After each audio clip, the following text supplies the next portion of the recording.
विद्वान आचार्य जनक ने कहा कि अगर प्रजा के ऊपर अधिक से अधिक कर रहेगा, टैक्स रहेगा,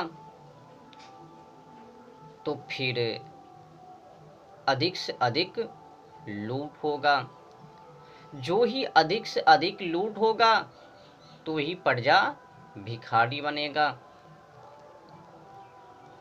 तो आचार्य जनक ने कहा कि प्रजा के ऊपर कम से कम टैक्स हो, अधिक धन दौलत राजा के पास नहीं बल्कि अधिक धन दौलत प्रजा के पास होनी चाहिए।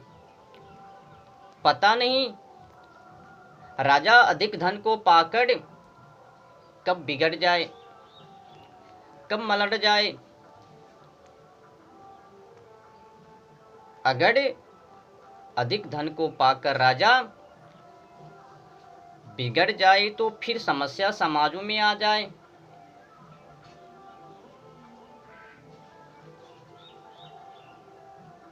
हो सकता है उस अधिक धन का इस्तेमाल कहीं वेश्यावृत्ति या फिर निजी स्वार्थी या फिर भोग विलास, मन की बात इर्द गिर्द करके अपनी सुंदरता के ऊपर कुछ भी कर सकता है। अगर राजा के पास अधिक धन रहेगा तो फिर राजा बौखला जाएंगे, सोच में पड़ जाएंगे कि मैं इस धन को क्या करूं, कहां पे लगाऊं। जब लगाने के लिए उनको जगह नहीं मिलेंगे तो कहीं पर भी लगा देंगे।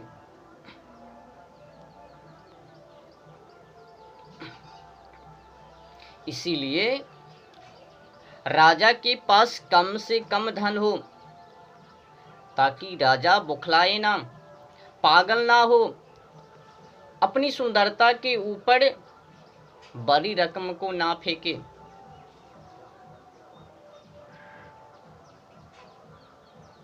तो कम से कम राजा के पास धन होनी चाहिए। टैक्स छोटी सी रकम में होनी चाहिए, उपकरण में होनी चाहिए।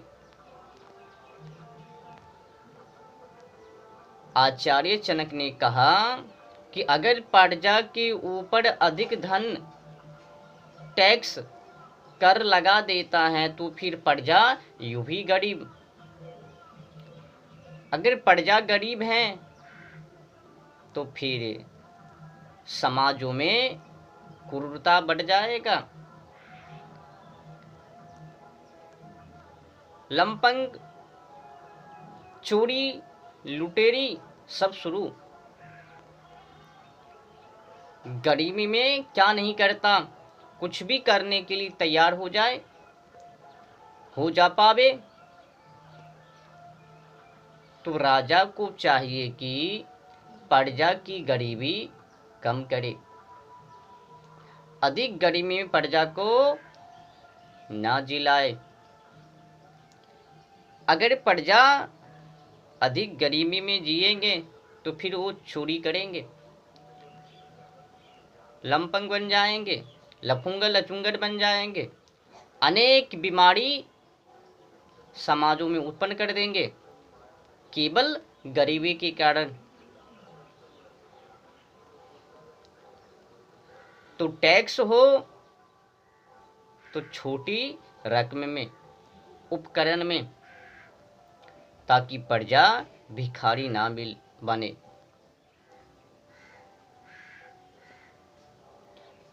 आजकल की समस्या में आप लोग देखते हो ना कि कई प्रजा फुटपाथ पर सो रहे हैं। कई प्रजा ऐसे हैं जो कि बेरोजगारी घूम रहे हैं, उनको काम ही नहीं मिलता। कई लोग कहता हैं कि तुमको तो 2 टांग है, 2 हाथ हैं, 2 आँख हैं, 1 नाक है, ये है वो है, हिलना फिलना चिलना उपकरण सुना देते हैं। पर चुगलखोर को पता नहीं है, टैक्स ने उनको गरीबी कर दिया। और जो ऐसा बोलने वाले हैं ना कि तुमको 2 टांग है, 2 हाथ हैं, 1 नाक है, 2 आँख हैं, ये लोग बैठकर खाने वाले हैं, अधिक धन दौलत वाले हैं। नहीं तो फिर वरना इतनी बड़ी रकम में क्यों बोलता। गरीबी ऐसे ही नहीं बढ़ता है, बेरोजगारी ऐसे ही नहीं बैठता है। केवल टैक्स, अगर टैक्स में कमी किया जाए तो उनकी गरीबी दूर हो सकता है। आज की समय में यूँ भी देखा जाता है कि किसानों की हक छीनकर वो अपनी निजी स्वार्थी को लगान लगा दिया। जो किसान बैल के द्वारा खेती, वहाँ पे लगा दिया ट्रक। जो किसान गोबर से बना हुआ खाद, अब वहाँ पर दे दिया रासायनिक खाद। हक छीनता गया, मजदूरी बेरोजगारी बैठता गया। कई लोग को लगता है कि ये सब बेरोजगारी क्यों है, क्यों बैठा हुआ है, अनेक ढेर सारे काम हैं, क्यों नहीं करता। और बड़े बड़े जो ठेकेदार हैं वो भी कहता है आओ हम काम देते हैं, जब जाए तो भागे ठेकेदार भी, इक्का दुक्का को दो दोगो। पर ढेर सारे जो बैठे हुए उनको कौन। तो टैक्स ने गरीबी बना दिया जनता को। जब अंग्रेज आया तो उस पाखंडी अंग्रेजों ने मनगढ़ंत इर्द गिर्द करके 24 जुलाई 1860 में मन इच्छा जोर जबरदस्त तरीकाओं से टैक्स लागू कर दिया। मन मर्जी, जितना मन उतना। 24 जुलाई 1860 में सर जेम्स विल्सन ने टैक्स मनमर्जी लगाया।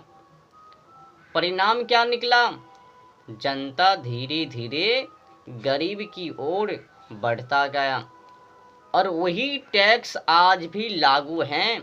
गोरा अंग्रेजों ने 24 टैक्स लगाया तो एक काला अंग्रेज ने 64 टैक्स लगा दिया। टैक्स से क्या होता है ये राजा को पता नहीं है। ऐसे तो वो गोरा अंग्रेज लूटने के लिए आया तो उसने टैक्स मनमर्जी लगाया। कहीं पर 97, कहीं पर 57, कहीं पर 64, कहीं पर 87, कहीं पर कुछ तो कहीं पर कुछ टैक्स लगा दिया। उनको तो भिखारी बनाना था भारतवासी को। पर ये काला अंग्रेज जो भारत में ही जन्म लेता है, भारत का ही खाता है और भारतवासी को ही पत्तल साफ कर देता है। भाई साहब जरा सोचो, जो किसान बैलगाड़ी का प्रयोग कर रहा था, हल चला रहा था, वो सब तो छीना गया। तो सब कहाँ जाएंगे। किनको पता नहीं है कृषि प्रधान कितने % हैं और बैठकर खाने वाले कितने % हैं।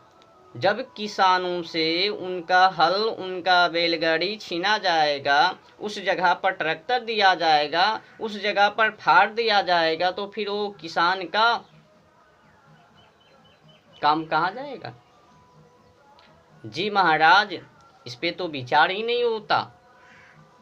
बस अमीर बन गए हैं, झुल्लू छाप की बात बोल रहे हैं नेट पर जाके। तुमको तो 2 टांग है, 2 हाथ है, ये है वो है, करो खटो। कहाँ कटे। 300 रुपया का तनख्वाह है, कहीं पर 400 का है, कहीं पर 500 का है, 6 परिवार हैं, चल जाए। कभी काम लगता कभी नहीं लगता।